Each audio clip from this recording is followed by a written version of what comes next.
Um, so welcome to today's episode, everybody. I am joined by Dr. Jade Tita, who is a naturopathic physician, and he is the founder of Next Level Human. Jade, I have been following you for several years. I love your podcast. I love your Instagram content. I know you have more resources out there that I have not even yet begun to dive through, but I really appreciate your evidence-based approach that you have.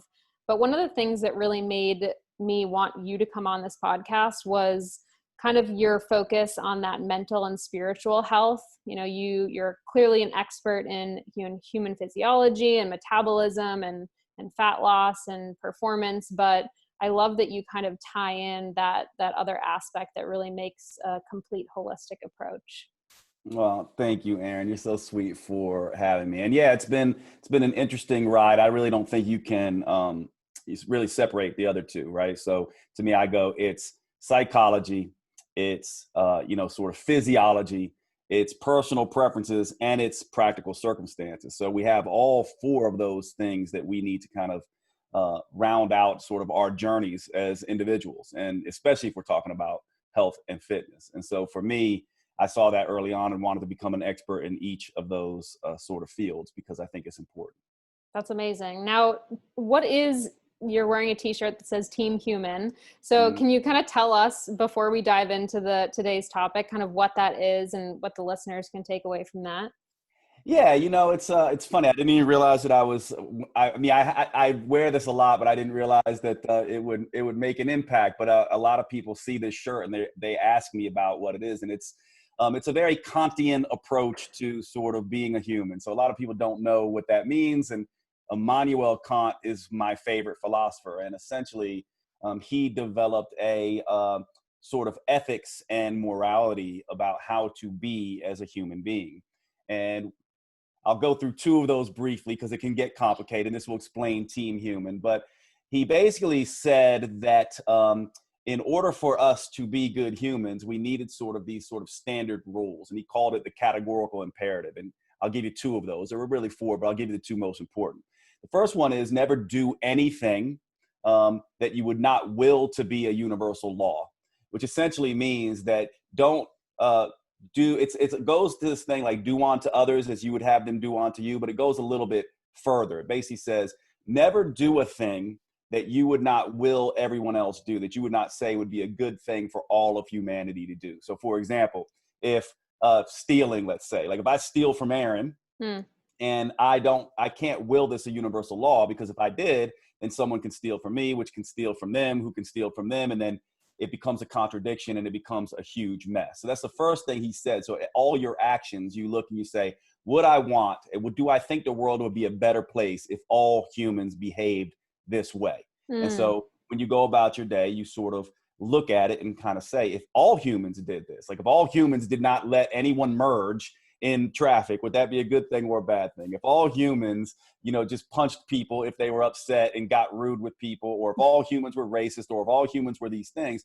would the world be good or bad? That's the first thing that he says. The second thing he says is never, ever use another human as a means to your ends. So that means and ends gets confusing, but it essentially means don't use a person. Of course, that's even a little bit more confusing because right now, Erin and I are using each other, right? She's using me to teach and learn, and I'm using her to teach and learn.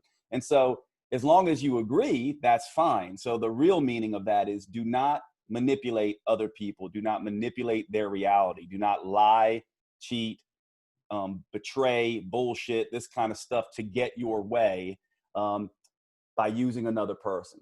And so to me, Team Human essentially means that I'm going to live my life according to that honor code and essentially treat humans as ends in themselves. Erin and everyone listening to this has her own goals, her own signature strength, her own belief system, her own way of doing things, and her own experience. And so Team Human means I validate that. I uphold that. I don't want to make you me. I am love that you are you, and I want to uphold your you-ness in a sense. And this is what Team Human means. And that by doing that, I believe we all sort of get to grow together. So It's That's a beautiful. long-winded sort of way of saying it, but that's your introduction to the Kantian philosophy. No, I love that. And I think, religion can be a touchy subject for some people and spirituality.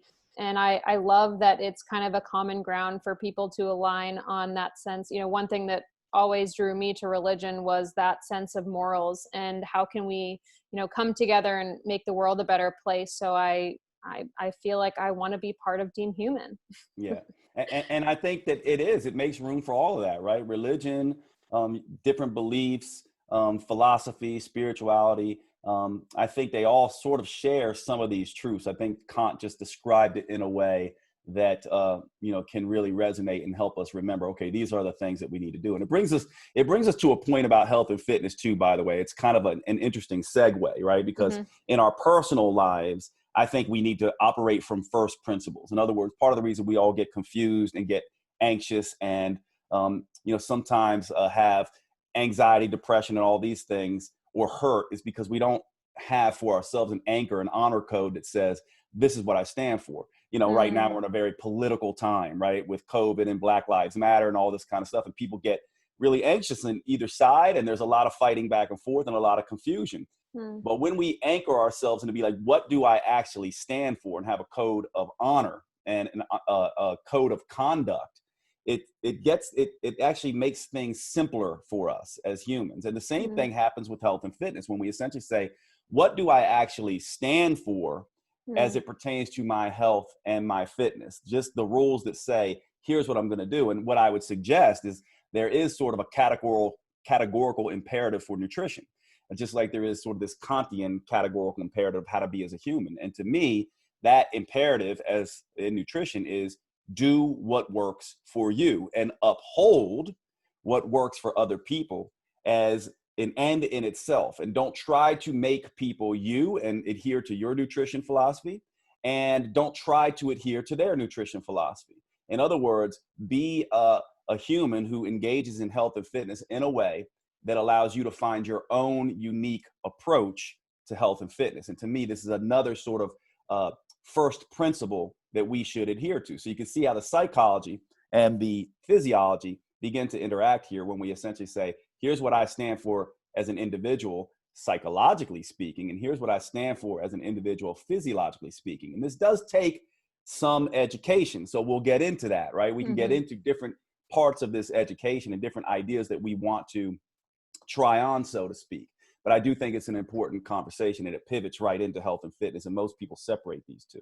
Yeah, no, I think that's a great segue into it, especially because of the topic that we're talking about today can get, I know for myself as a registered dietitian, there seems to be this definite divide of people who are, very anti-diet and those who are, promoting weight loss and there's not really that middle ground between some of these groups. And so if somebody comes on and starts talking about intermittent fasting and how can we just take that lens and say, okay, intermittent fasting, just like the ketogenic diet, just like the Whole30, just like gluten-free, is not the right diet for everybody. And not everybody needs to be on a diet. And so understanding that there, like you said, the education is really key to it.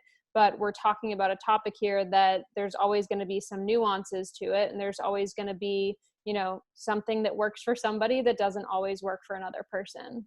Yeah.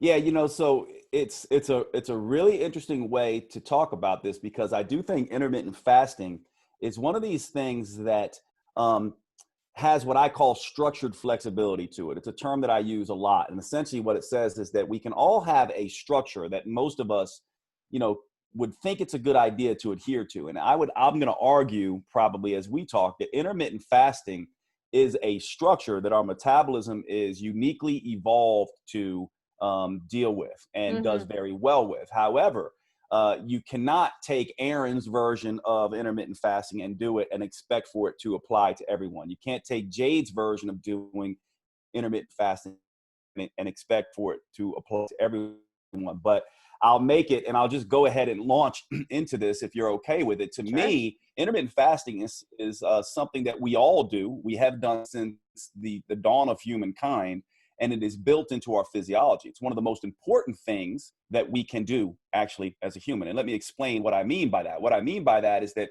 we humans are built, as many animals are, for feeding times and recovery times. Think about the dark cycle and the light cycle. There's a period of time where you are asleep and you are processing and regenerating and resting and recovering. This is not a time where you want to be engaged in activity, whether it's running around, whether it's mental stuff, or whether it's eating food. It's a time where you want your body to take all the stuff that you did during the day, eating, thinking, moving, all of this stuff, and process it. And so we are built for periods of time where we're taking things in, and then we are built for periods of time where we're integrating that same stuff. So in a sense, we have to have periods with food and without food. We are built that way. In fact, if we just keep eating and eating and eating and eating and eating all the way into the night, you can see that this becomes a toxic exposure for us. And most of us, and this is a weird sort of thing to think about, but think about, most of us are overfed. And as a result of being overfed, we're actually undernourished. And part of the reason we're undernourished is twofold. One, our bodies, when they are under assault and stress like that constantly, cannot extract all the nutrients needed from the food that we're taking in because we're sort of overloaded. That's number one. And number two, a lot of the foods we're eating are devoid of nutrients in the first place. Now, we all kind of have a sense of, oh, I get the whole foods with nutrient depletion, so I'm eating poor quality food. What we're all not always aware of is that when your digestive system becomes overloaded with calories and food, even if it's healthy food, this is not healthy for the body. For example, if your basal metabolic rate is 3,000 calories, let's say Erin has burned 3,000 calories for the day, or that's the amount that her metabolism needs, and then she eats, sort of 3,500 calories, and then on top of that adds 2 bowls of broccoli, let's say, those 2 bowls of broccoli are not going to be useful for her or healthy for her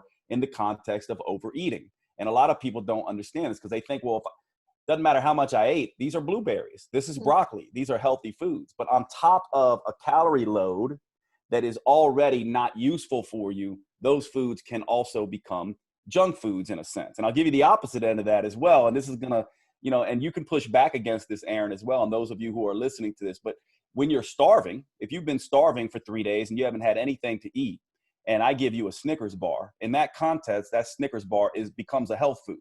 It can actually save your life in that context. And this is the part that we tend to misunderstand about nutrition. And so we need to understand that part of getting and extracting healthy benefits from the food we eat has a lot to do with context. And so the context of having time where we eat and time where we don't eat is a really important aspect of this. Now, in my mind, everyone should be intermittent fasting for 12 hours per night at least. And this is the easiest way to begin this intermittent fasting protocol. Most people can do this because they're sleeping most of that time. And then there's a very brief window of time where they're awake and not eating. Notice how this is very different than the typical way people do it. If they wake up at 6, they eat at 6. And if they go to bed at 11, they're basically eating at 10:30. This is what most people do.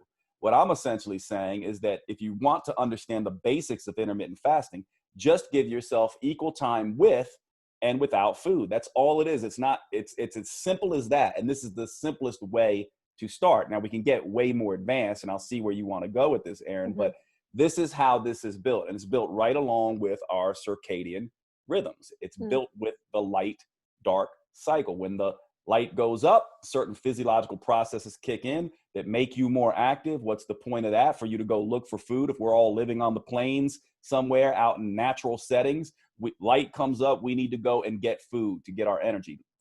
Light goes down, that's time for us to assimilate all of that food. In the modern day, we're not doing that. Light goes down and we keep eating. Matter of fact, research shows that we get about 1/3 of our calories or more in the hours after work up till midnight, most people, and that has negative consequences for our physiology, at least in the Western world. Yeah, I mean, when I first heard about intermittent fasting, many years ago, I heard about it and I thought, oh, fasting, that sounds interesting. I immediately thought of, Ramadan and people who traditionally were doing it as part of a religion or cultural practice. And when I looked into it, I was, hearing people say, well, you have to not eat for 12 hours. And I remember, I was working 3 jobs and I was in grad school and I was incredibly diligent about my sleep. I've always been very diligent about my sleep. It's something that I just naturally have been, kind of my non-negotiable. And I calculated when I stopped eating and when I woke up and had breakfast. And I said, well, wait a second, I guess I am intermittent fasting. I've been doing this already. And so, now as someone who specializes in digestive health, I have a, large focus on digestion and how to improve that as a means to improve people's quality of life. And I always use the analogy that you cannot repair a highway when the traffic is still flowing. We need to replace about 18 to 15% of our gut lining that's damaged throughout the digestion process. So when I talk to people about this, it's the idea of, okay, so 8 to 15% of your villi, the little finger-like projections in your intestines, if 8 to 15% of those need to be repaired every night, and we don't have a break of eating or we don't have adequate sleep to repair that, then over time, we're putting ourselves at higher risk for things like leaky gut, which is, I've talked about it in the past, that situation where things are leaking from your gut into your bloodstream, and that can put you at a very high risk for autoimmune disease, food allergies, hormone imbalance, overall just general inflammation. So coming back to the topic of circadian rhythm, I do believe that it is important to get our body to have that rest and rejuvenation. And then, as you mentioned, let's look at what's physiologically happening in the body when we wake up and when we go to bed. The hormones that are released, when we start to go towards the end of the day, our stomach produces less acid, melatonin, the hormone starts to kick in. So our intestines are slowing down. So to me, it would make more sense that if someone were to load most of their food during a certain period, it would be early morning, midday, and then towards the end of the day, the meals would start to taper off. This is obviously going to be very individualized. If I have an athlete who's waking up and running 14 miles, a pre-bed snack or something like that. But it would make sense to me that the majority of someone's calories would probably be best metabolically and digestive wise, health wise, coming in the earlier half of the day. Yeah. Yeah. And not only that, what goes right along with that is you have essentially insulin sensitivity is highest in the morning, which means your body and your cells are most likely to absorb what you've eating, and it's less at the end of the day. And we also have research that essentially says bigger meals earlier in the day tend to do better. Now, that being said, most of us, right? And I'll give you my own story with this is that, being aware of this research, I'm one of these people who is naturally not hungry in the morning. I also naturally like bigger meals at the end of the day. And so I have tried to, after reading research, and this is just a great sort of segue into this whole thing of how do you make intermittent fasting work for you. So let's say I read this research or I read a book on circadian rhythm and I hear Erin or Jade talking about these things. And then I say, okay, I'm going to try to eat all my biggest meals now in the morning. What oftentimes will happen, and what happened to me, is not only do I eat a big meal at the beginning of the day, but then the habit of me eating a big meal at the end of the day stays. And all I did was eat double, right? And so what we have to do is we have to say, okay, here's the structure that Erin just laid out, that Jade just laid out. But what are the first principles of intermittent fasting? And what I would say is that's not the first principle. It is a sort of way to tweak it. So the first principle is, number one, give yourself equal opportunity with and without food. Number two, if we look at this as a hierarchy, is then extend that window as much as possible. And then number three, to me, goes, let's work inside this circadian rhythm if we can. So what this may look like is, number one, I just start out going 12 hours and 12 hours. I'm going to commit to that. And I'm not going to worry what I'm doing, what's the biggest meal or the other thing. I'm just going to eat in a 12-hour window, and I'm not going to eat for a 12-hour period of time while I'm sleeping. Number two might be, I'm going to move my breakfast to noon, or I'm going to move my dinner back to 6 window a little bit more. Instead of 12 and 12, I'm doing more 16 and 8. And I can take away, if I love breakfast, I'll leave that in. But if I love dinner, I'll leave that one in. And so what I'm doing is individualizing this approach. Now, why is this beneficial? It's beneficial because, think about it, we still have to do two things when we're looking to lose weight. We have to balance our hormones and hormonal biochemistry, and we have to create a calorie deficit. And so those to me are, the key goals here. Now, you know that you've got your hormones balanced if you're not having hunger and cravings. You know that you're creating a calorie deficit if you're actually losing weight. And so now you take this structure that Erin and I are describing for you, and you start to individualize what fits you, to what allows you to drop calories and maintain adequate hunger, energy, and craving. So you're not chasing your hunger all over the place. You're not craving things like crazy. That might be, for some of us, bigger breakfasts, smaller dinners. That might be, for others of us, bigger dinners, smaller breakfasts. But to me, you can begin to play with this window a little bit. I would agree with you completely that in an ideal situation, we probably want bigger breakfasts, smaller dinners. But then this is why we go back to psychology, physiology, personal preference, and practical circumstances, right? Because personal preference, I like bigger dinners, right? Practical circumstances, perhaps I'm so busy in the morning, I simply can't get breakfast in. And this is where a good coach and sort of understanding your own sort of physiological needs and psychological, personal preferences and psychology with stress and all that come in. And so people like Erin and I can give you the general rules. We can even tell you the studies about, what has worked in research and what seems to make the most sense. But then you have to come in and be flexible with that structure to make it fit you. And so, at least for me, I typically go first 12 hours and 12 hours. Then I might extend it. If someone's doing well, I might extend it to 16 hours without food, 8 with. Now, here's how I know if it works. Let's say I put Erin on this, and this is how essentially I do it. And everyone listening, see if you can do this as well. Let's say Erin's been doing the 12-hour fast and 12 hours worth of eating. And we haven't done anything yet with, her, sort of nutrition. And then I say, let's now move you to 16 hours without food and 8 hours with. And then I might ask Erin, and I already kind of know because she's kind of told us, I think, what meal does she like the best, or where would she like to have her sort of biggest meal maybe? And maybe she's going to say breakfast based on what we've just, sort of talked about. So I'm going to say perfect. Now, if she said dinner, I'm also going to say perfect, because all I'm really worried about mostly is decreasing the time period, right? And so then from there, we see how she does. And as a result of having her only eat 8 hours, is she craving and having excessive hunger, or is this manageable for her? And if it's manageable for her and she's losing weight, then intermittent fasting works great. Now, for other people, what happens is they end up getting cravings and actually end up eating more and craving more as a result of trying to do something like this. And so this is where it gets sort of tricky. So the big question I know you and I get, Erin, is, intermittent fasting, should I do it? My answer to that is let's find out. It depends. It depends. Exactly. Yeah. It's always almost, it depends, right? So it's like, if by skipping breakfast, are you more or less likely to overeat and crave the wrong foods at lunch and dinner? Or if by skipping dinner, are you, or having a very light dinner, are you more or less likely to have late night binging and cravings as a result of doing that? And that tells you everything that you need to know in relation to this. It doesn't matter what I say.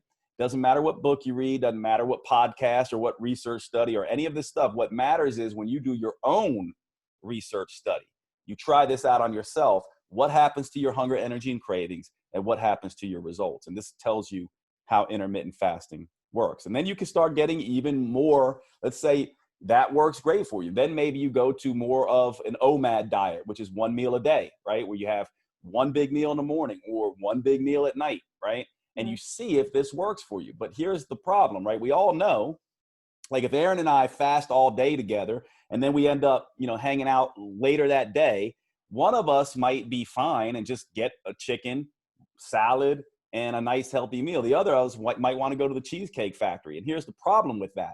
You can go to the Cheesecake Factory, or you can go get a pizza or a burger, and you can consume in one meal very easily your entire calorie allotment plus some in the modern day. Mm. We humans never could do that before. You'd be hard pressed to find 2,000 calories to eat in one meal. Now we can get 4,000, 5,000 calories in one meal.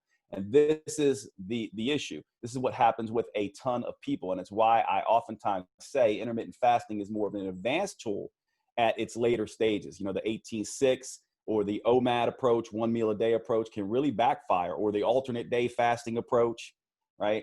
These things can backfire on people because of the binge eating behavior and cravings, that even if we were craving like crazy and wanting to binge, Erin, you know, like back in the old days, you couldn't get those amount of calories anyway. So it wouldn't matter. You know, you just couldn't get the amount of calories that would make a difference. Now you can. So these are all things that I would be telling people to be aware of. And I know it's a little complicated, but we can get as deep into this as you want in terms of tweaking and adjusting. Yeah. I think you bring up an interesting point too, is if you're someone who's considering intermittent fasting. I know personally, if I had a client who just signed on with me to work for 3 months, the first thing we're not doing is putting them on a fasting protocol. Do you have your nutrition basics down? I mean, are you drinking enough water? Are you getting fruits and vegetables? Do you understand the basic nutrition of what your body needs? Do you have your stress under control? What does your relationship with food look like? You know, I think a lot of people, the thing that's appealing about intermittent fasting is that this is the idea that, okay, if I'm just diligent for, 8 hours and I just don't, or 16 hours and I don't eat, I can eat whatever the heck I want for that other amount of hours. And I'm not saying that's a bad thing. I'm not saying that, as humans, it's normal for us to want to indulge and want to enjoy things. And, we want to have our cake and eat it too. But I think it's important to look at your relationship with food and kind of what purpose food is serving in those situations when you're trying to evaluate why you would want to do intermittent fasting and if it would be an appropriate protocol for you before you're even, playing around with it. I do see it as more of an advanced style of, I won't call it dieting, but I see it as more of an advanced protocol where someone who's implementing this should either have the assistance of someone who is very knowledgeable on nutrition and metabolism, but someone who also, like I said, has their fundamentals, their basic nutrition things like totally dialed in. They're really in tune with their body and they're able to work with either someone, or they know how to get that feedback that you mentioned of looking to see if this is actually working for you. Because I've had clients come to me who have been intermittent fasting for, months, and they don't have more energy. They don't have better digestion. Their performance in the gym has not improved, but they're still stuck in that protocol because they read it somewhere or because they heard it was the right thing to do, but they're not taking that feedback from their body. And I always say, your body is the best feedback that you can get. So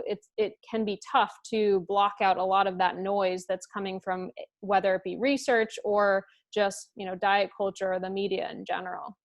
Yeah, it's funny because very similar to you, if someone came to me and said, Jade, where should I start? They've never really done dieting, or it's been a long time, or they really want to understand a healthy lifestyle. Typically what I do is I go, hey, 12 hours without food if possible. And then within that 12 hours, surprising to a lot of people, I have people eat small, frequent meals.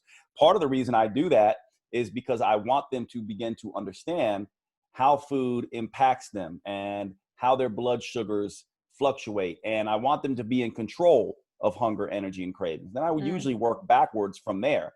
Now, some people can skip ahead, but it looks like you and I have a somewhat of a similar approach, because what I want them to do is just get in touch with how they are fueling their bodies, and how, if they fuel their body correctly, they are going to be able to have better energy, less hunger, less cravings. And most people really don't understand this. So in the beginning, I'm really saying, hey, 12 hours without food, 12 hours with, and within that 12 hours with, I'm essentially having them eat frequently enough, at least 3 meals, but maybe even 5: a meal, breakfast, a snack, lunch, a snack, dinner. Now, I'm not saying that anyone listening to this necessarily needs to do this, but this is my approach. And then what I began to do is I began to maybe take away the snacks. And now we have breakfast, lunch, and dinner. And then from there, I may take away lunch or breakfast or dinner, sometimes lunch, if that's what people want to do, or shrink those down a little bit. And to me, this is the way that you begin this process. And I would say that most people never need to get there. To Erin's point, most people never need to get to this more advanced intermittent fasting approach. To me, I see it as you need to have a relatively flexible metabolism to do well without food. A healthy metabolism should be able to go 4 to 6 hours without food and have plenty of energy. Where's it getting that energy from? Hopefully your fat stores. That's why you're burning it, right? Now, if it's a healthy, flexible metabolism, the longer you go without food, it should keep ramping up its fat usage, and your brain should be happy and your body should be happy because it's using the fat on your body for fuel. However, if you take a rigid metabolism, one that's been sitting on the couch and not moving and not doing anything, and you try to now take the fuel away, what it does is it goes crazy, right? It thinks it's starving in a sense. And we can go through the biochemistry of this. It has to do with leptin, it has to do with insulin, it has to do with all these other things. Most of you don't care about that. All you need to know is if hunger changes, energy changes, cravings change, sleep, mood, exercise performance, and exercise recovery, as Erin was saying, when these things begin to change negatively, it means you have a relatively rigid metabolism. And by the way, you don't want a fast metabolism. You want a flexible metabolism. Mm-hmm. And so part of what Erin and I are doing with her approach and with my approach is we're trying to take a more rigid metabolism and make it more flexible. Now, if you can imagine a frayed, frail, cold, and sort of frayed rubber band that you try to pull apart real quick, what's gonna do? It's gonna snap. And this is what a lot of people are doing when they go from couch potato to intermittent faster. And so it's really interesting hearing your approach, Erin, because mine's very similar for most people who have never done this before. I want to kind of do this with the rubber band, get it warm, and then I can begin to stretch it out. Plus, I want to make your rubber band robust and strong, one of those ones that you can literally throw all over the place and stretch, to the limit, and they don't break. That's the approach that we want. We do that by getting there slowly. Very few people, some can, by the way, but I've seen very few people be able to go from couch potato, non-movement type of person right into intermittent fasting and have it not snap their metabolic rubber band. And so what we want to do is we essentially want to ease into this for most people. Now, if you're someone who's like, you know what, Jade, Erin, I'm pretty advanced at this though. I've been doing this stuff for a little while. I'm like you and Erin. I mean, I work out, I do this. I want to try intermittent fasting. I'm already moving. I'm already doing these things. Then for you, I would say you're probably operating with a more flexible metabolism and a less rigid metabolism. And then you can begin to try. But I would still say ease into it. Go a week, 12 and 12, right? And then go a couple days, 16 and 8, and see how you do. And then eventually move to an alternate day fasting regimen if that is something that you want to try, or a one meal a day. And I'll just so everyone knows here, what we're talking about here is there's several different ways to do this. Simplest way is 12 hours, 12 hours. Next, more advanced, is 16 and 8. 16 without food, 8 with food. That's the most popular, I would say, wouldn't you? That it's people the most really popular. Like. Yeah. Yep, they really like it because it's pretty easy. You go, all right, well, I just skip one meal basically. But then you can move to a more, OMAD approach, which stands for 1 meal a day. You could even go even further than that, which is now alternate day. And then some people will do like a 5-2, where it's like they eat normally during the week, and then they take the whole weekend where they essentially fast. And what's interesting about this, by the way, in the research on fasting, almost all of the research is not pure fasting. Almost all of it is 300 to 500, up to 800 calories in that fasting window, and they call it a fast, right? And this is where you get some of this fasting mimicking diets and things like that, where you are getting some calories. And so the reason I bring that up is because there's two different ways you can approach this if you have an inflexible metabolism. And by the way, you have an inflexible metabolism if when you miss meals, your hunger, energy, and cravings go crazy, or your performance suffers, as Erin alluded to. So there's two ways you can adjust this. One way is start with the 12 or the 16, go slow. The other way you can do this is within your fasting window, you can eat small amounts. So for example, in the 16-8, you have a lot of people who put a little cream in their coffee or a little collagen in their coffee with their cream. This isn't true fasting in a sense, but it's very low calories. Whereas you might be consuming 600 calories for breakfast, here you're consuming 100 or 200. You're still getting some of the benefits, because to Erin's point, and by the way, I love that analogy, Erin, the analogy of the highway, right? It's less cars. The construction workers can basically repair the potholes and do all that on a road that only has a few cars traveling down it, right? It can't do it on these Can major close one lane. highways.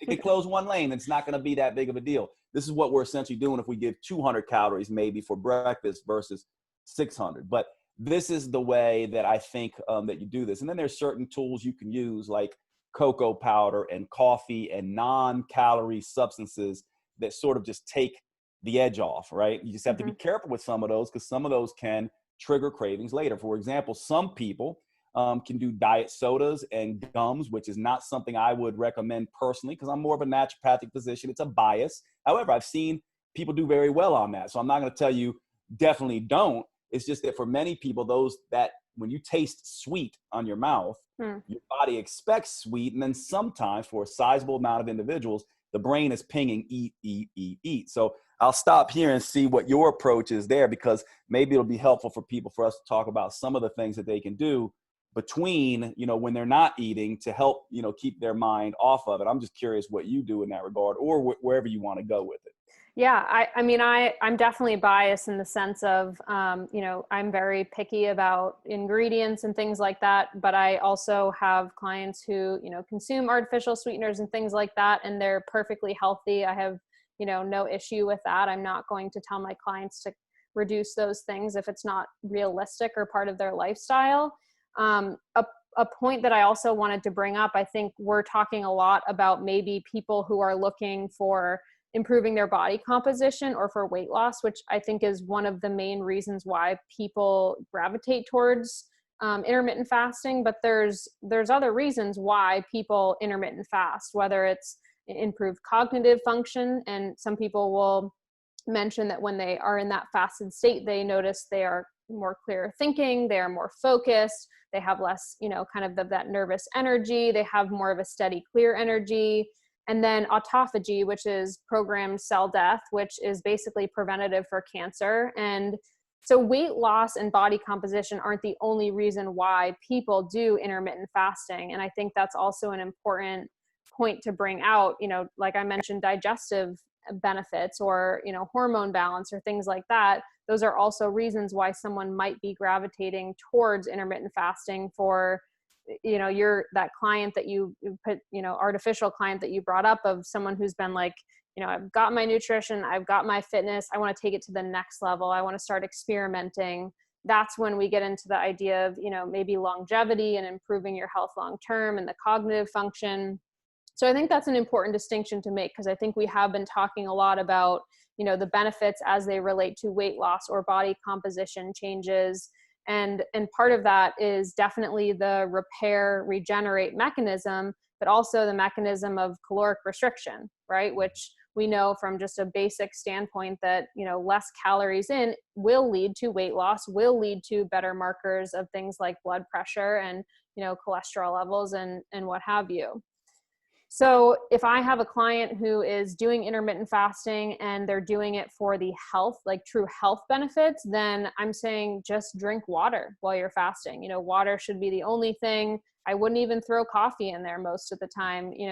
I think that if we're truly fasting to get the optimal benefits out of it, then why try to, to occupy our mind? I would say pick a day and do it when you have something, busy. Maybe you're working all day. Wouldn't do it on a weekend when you're just sitting around, twiddling your thumbs.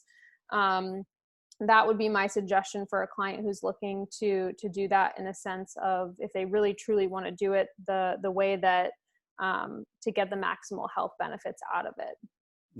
Yeah. And I really like, and I agree with everything you're saying right there. And it brings up another important point about this, is that if you are somebody, right, who's doing this for health benefits versus weight loss benefits, oftentimes people will get a little bit confused with, what do I do with exercise and intermittent fasting, right? Because they're just like, well, isn't it healthy? Shouldn't I move?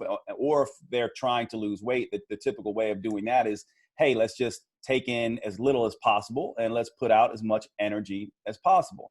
And one of the things that I think is important for people to understand is that intermittent fasting is beneficial right up to the point where it doesn't stress out the metabolism. And there's a bell-shaped curve of that, right? So being without food for a short period of time does something very specific to the hormones in the body. So one of the things it does is it lowers insulin and it raises human growth hormone. And as long as it's short-lived, you don't get a huge cortisol spike as a result. And Mm. so this tells us we don't really want to go to, because cortisol is one of these hormones that can be beneficial. And actually, here's an interesting just sort of aside here.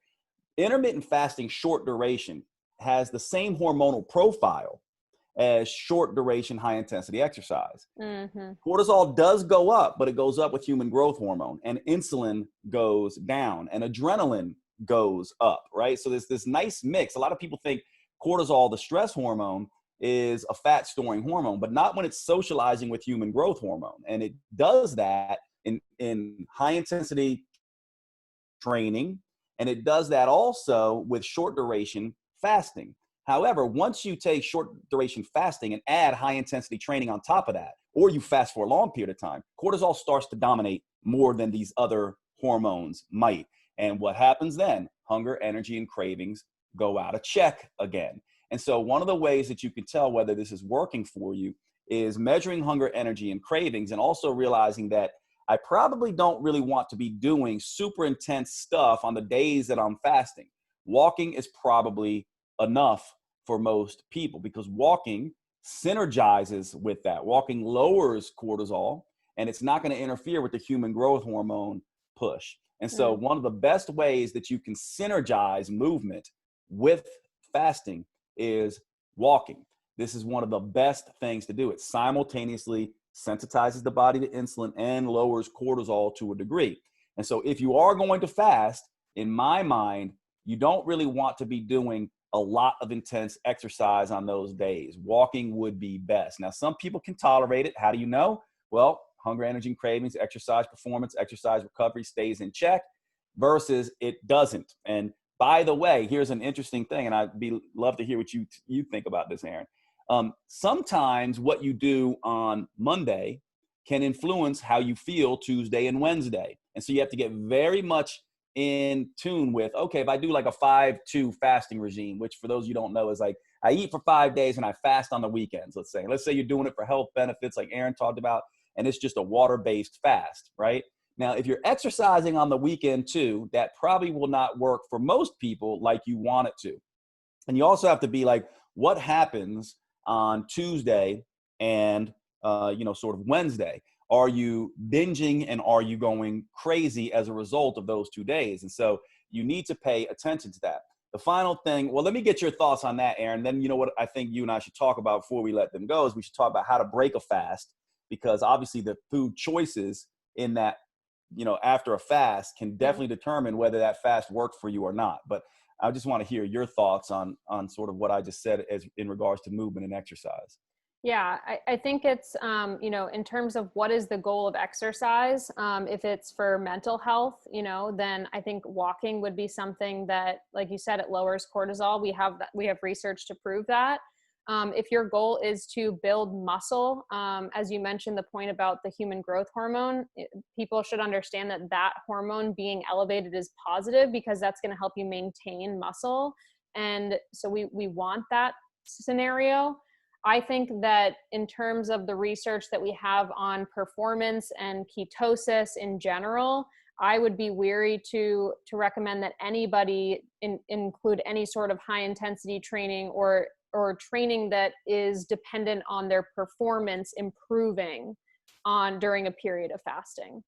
I think it could really interfere with those goals. And before we wrap up with that, the point that you just mentioned, I want to talk about who it's not appropriate for. And I especially work with a lot of females, and I don't know what it is where doctors are feeling that it's okay for them to just be generically recommending intermittent fasting to people left and right. But I've been seeing a large spike in this in my practice. But female hormones make things a little bit more complicated because in the research, we see that males, their hormones, their testosterone is really not impacted by fasting. Whereas females in a period of famine, their FSH and their LH are suppressed. Mhm. And these hormones are really important for the production of estrogen and progesterone and testosterone.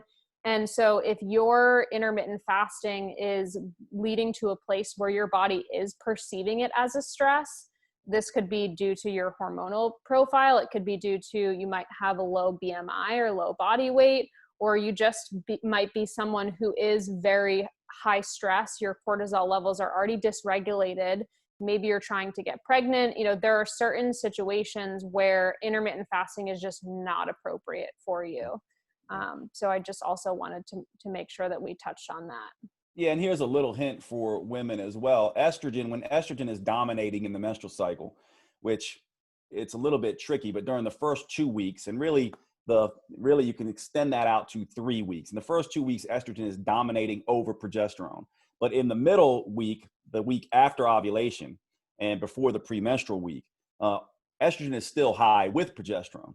So fasting is most useful for women, or I should say most tolerated by women, when estrogen levels are either dominating or at their highest. And so you really want to get in tune with this. To me, doing fasting during the premenstrual week, when estrogen is falling and progesterone is dominating, is not the best time to do it for most women. And so you can fool around with, and I've done this plenty with women, intermittent fasting at certain times of the month if you're a menstruating woman. Also, keep in mind, if you're perimenopausal, Mm. intermittent fasting can be extremely tough to do with perimenopausal women because estrogen is just jumping all over the place and progesterone is kind of flatline. And so you have to, as a woman, what I like to say is the female metabolism is far more refined than a male metabolism. And it makes sense because women have to sort of bear and rear children. And so their metabolism is a little bit more fine tuned to the amount of fat they have on their body, which Erin alluded to, and also to these sort of fluctuating hormones in the menstrual cycle. So one clinical tool, this first 2 weeks of the menstrual cycle, day one being the first day of bleeding up to ovulation, is probably the best time to do intermittent fasting. And maybe the best time would be the week right before ovulation when estrogen is sort of at its highest without a whole lot of progesterone around. Now, this is a guess and a theory. We would need to study this, but Mm-hmm. I've done it enough in my clinical practice to know that women tolerate all forms of stress usually better during this period of time. And I think we have enough research to say they take on stress a little bit better. But I feel like you made a really astute point, and most people don't understand that the female hormones, the hypothalamus pituitary gonadal hormones of a woman, FSH and LH, are dramatically impacted by stress more so than men. They've actually shown just very short periods of time in calorie restriction for women can lower these hormones. And the other thing that I think is tough for women is that the way the female fat stat works is it's far more sensitive. You might be low 20% body fat, and you might want to get to 15% body fat. And this depends on the woman, but your metabolism might be like, you're lean enough. And so one of the other things that happens with women is they'll lose menses and libido at varying body fat percents. Whereas men don't start losing erection until they get really low in body fat. Women can start losing libido and menses even in the low 20% body fat for some women. And Mm-hmm. it's just an interesting sort of thing that I think women need to calibrate versus men, for sure. Yeah. And I'm going to do a whole episode on this in the next coming weeks with a really wonderful woman who wrote a book all about hypothalamic amenorrhea, which I know you're familiar with. But yeah, I mean, and this just really comes back to both of our points about how, you really need to, before you start cycling with intermittent fasting and your hormones, you need to understand your hormones to begin with. You need to understand what your cycle looks like, what happens with your energy and your cravings, and how you can be programming your exercise with your hormones before you even start to think about intermittent fasting. So it really comes back to that point of getting that groundwork of understanding your body. You're on this earth for, amount of time that it would be a disservice for you not to tap in and start to listen to the feedback that it's giving you if you're looking to improve your health. Yeah, absolutely. And the final thing I'll say here is that when you end a fast, it's really interesting. Your brain, they've shown this in research on mice, and it's definitely going to be in humans as well. Your brain is primed to enjoy food more. We all know what it's like when you haven't had sugar or you haven't had food, and then you have that first glass of wine or that first bite of dessert or that first bite of something palatable. And it's almost like an orgasm. It's just so intense and sort of like, oh my God, I want more of that, right? Here's the thing that happens. You can essentially, when you eat this way, highly palatable foods rich in salt, fat, sugar, starch, and alcohol, can basically ping your brain and turn that meal into a hypercaloric, sort of state for days. You basically go into continuous meal and you're craving this. And this is one of the reasons why, a hidden reason why intermittent fasting doesn't work for a lot of people, because no one has ever told them that when you end a fast, even if it's a day fast, you should always end with blander, protein, fiber, and water-rich foods. Because you want it bland so you don't ping these centers in the brain, and you want the protein and fiber and water to suppress the hunger. This is what helps you from going off on binges. This is key because many people do intermittent fasting and come away from the experience now having a binge eating, sort of situation where they're just like, what happened to me? And it's simply because no one ever educated them on how to end a fast appropriately. So one of my go-tos on this is just to always end any fast, even if it's a 16-8, right? Where it's just like, and you are eating during the day, but your first meal is at lunch. Or if you're doing an OMAD approach, 1 meal a day, your first meal should be heavy in greens, bitter greens, fiber-based stuff, and protein-based stuff. A whey protein shake, a big salad with chicken, basically something relatively bland. Do not end it with a big boo-boo burrito or pizza or a burger or even any healthy food that's highly palatable. Stick to bland, protein-rich, fiber-rich, water-rich stuff. If you're a vegan or vegetarian, no problem. Just don't go starchy stuff. Go lots of vegetables. This is the way you want to end your fast to save you from this binge problem. Yeah, my typical go-to recommendation for a meal of breaking a fast is exactly kind of what you said. Usually like some sort of leafy green salad or some lightly, steamed greens with either a nice protein that's, not anything like some charbroiled chicken, like something that's cooked lightly. It's not, charred protein. It's some sort of like baked chicken breast with a little bit of olive oil or some tofu, something like that. Really simple. Also for the benefit of your gut health, as you're asking your gut to start to take that in, and it's in that rebuilding phase. I mean, the benefits really don't happen necessarily when you're fasting. They happen when you start that refeeding process. So I think that's an excellent point. Thank you for bringing and it to in. expand on your analogy, think about it like this, right? So the roads have just been repaired. They've just laid down wet paint. You don't want to be driving cars all over that wet paint because then you destroy the road again, right? Now there's no lines on the road. So just ease into it, let the paint dry, then ramp up the traffic flow. Yeah. So I typically leave with 3 major takeaways for the listener, like practical advice for them. And we can obviously come up with these together. What would you say is like your number one takeaway for this topic from intermittent fasting? Yeah. So number one, think about the most important aspect of this is that intermittent fasting isn't one thing. It's a sort of hierarchy of things. So start slow. Remember that you don't want a fast metabolism. You want a flexible one. To get yourself more flexible, you start with the structure of 12-12 and sort of ease your way into that. That would be sort of the first thing. Second thing is make sure that when you get more advanced, you're essentially paying attention to hunger, energy, cravings, and the kind of results that you want. And when I say hunger, energy, and cravings, Erin and I covered a lot of stuff. We covered hunger, energy, cravings. We covered sleep, mood.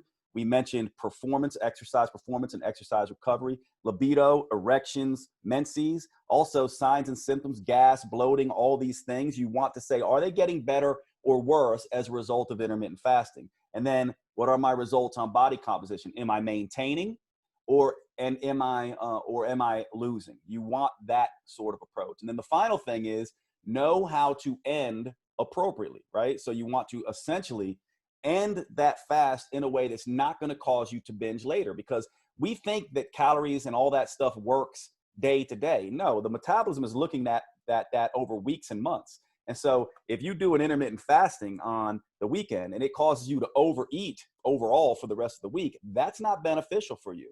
So make sure when you do that intermittent fasting, you eat bland, protein, fiber, water-rich foods, ease into this thing. You'll get results on this health-wise and body composition-wise, so long as you don't go from very low calorie to very high calorie. What you want to do is go very low calorie to normal calorie, then back to very low calorie, then to normal calorie.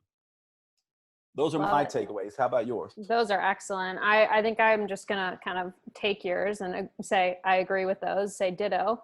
And then I would say, know that it's not for everybody. Know that if you have a low BMI, like less than 18, or even just a body fat composition that is not where your body wants to be in a healthy state, if you have a history of disordered eating, if you're a female who already has hormonal imbalance, if you are a male or female with an unhealthy relationship with food, or you don't have your basics of nutrition covered, lay the foundation, address those things before you get excited about the research or the promises of the benefits of intermittent fasting. And be flexible. You know, that saying, consistent with your approach and flexible with your methods. Be flexible. Nutrition is all about, you know, like Jade said, you want a flexible metabolism, not focusing on just one way or the highway. And that's the mentality that you want to bring in when it comes to anything nutrition or fitness. Love it. So good. Yeah. So what is your favorite childhood memory of food? This is all right. So I grew up in an Italian family, right? So like food was like everything. And I also grew up, in sort of a lower middle class family. So it wasn't like, food, we could just eat whatever we want. So my favorite and most ridiculous and embarrassing story is me and my two brothers literally getting in a fist fight over the last slice of pizza on the table. This will tell you a lot about some of my issues with food, like literally getting in a fist fight and getting sent to our rooms. And like, this was sort of my life. So, and by the way, I'll say this is a final thing, Erin. It's such a good question, right? Because I do think I have this concept. I do a lot in personal development. And I have this concept called seed stories. These are the stories that plant seeds that you're not even aware of, that these seeds grow into potential issues, right?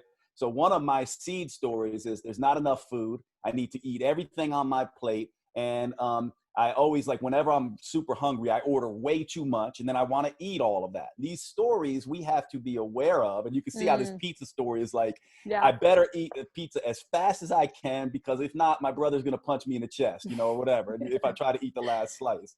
But we all have these kind of stories, and we do have to begin to dismantle these stories. It's fine. There's plenty. I don't need to rush this. Like, there's other things that are enjoyable besides food. There's other things that are relaxing besides food. There's other ways to show self-love besides food, right? So all these stories, I think, are really important, which is why I love that you asked that, because it speaks to something that is really important for us to understand around nutrition. It is not just about the food itself. It's how we think about and the stories we've written about food that make a big difference for us. Yeah. Yeah, that's I would love to have you on for like an entire episode on that, because let's do it. This is fun. Let's do it again. Especially that scarcity mindset, because I know, even same growing up, and it wasn't even necessarily because I was afraid of, not having a next meal or anything. It stemmed even further back to my grandfather growing up with 11 brothers and sisters. And so that mindset and that relationship with food actually carried on to me as a generation. And also can very much understand that and have struggled with that of, okay, I don't have to eat all of this, or, this is, anyway, I digress, but that's very funny. I'm picturing so you good. And your brother fighting over the pizza. And that is just, that's too funny. What a good By the way, that happened several times. You're like, that was not a one-time memory. That's not a one-time thing.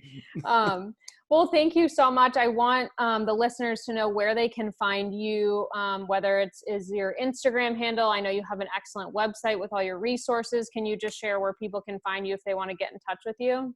Yeah, Instagram at Jade Tita. Feel free to DM me there. It takes some time to get back to you, but I'll do my best. JadeTita.com. And then I have a podcast called The Next Level Human Podcast. It actually gets into a lot of what Erin and I discussed actually here. We discussed a lot of personal development stuff. So if you're interested in the stuff, the Kantian philosophy type stuff, that my sort of podcast does that stuff, as well as metabolism. And yours, so so genius, and it was just a pleasure to talk with you. So thanks for having me. Oh my gosh, thanks for coming on. I know you've been on the road and you've been busy, so Mm. I cannot tell you how much I appreciate you taking the time out of your schedule to join us. This was such a fun conversation. For sure. Thanks so much. All right.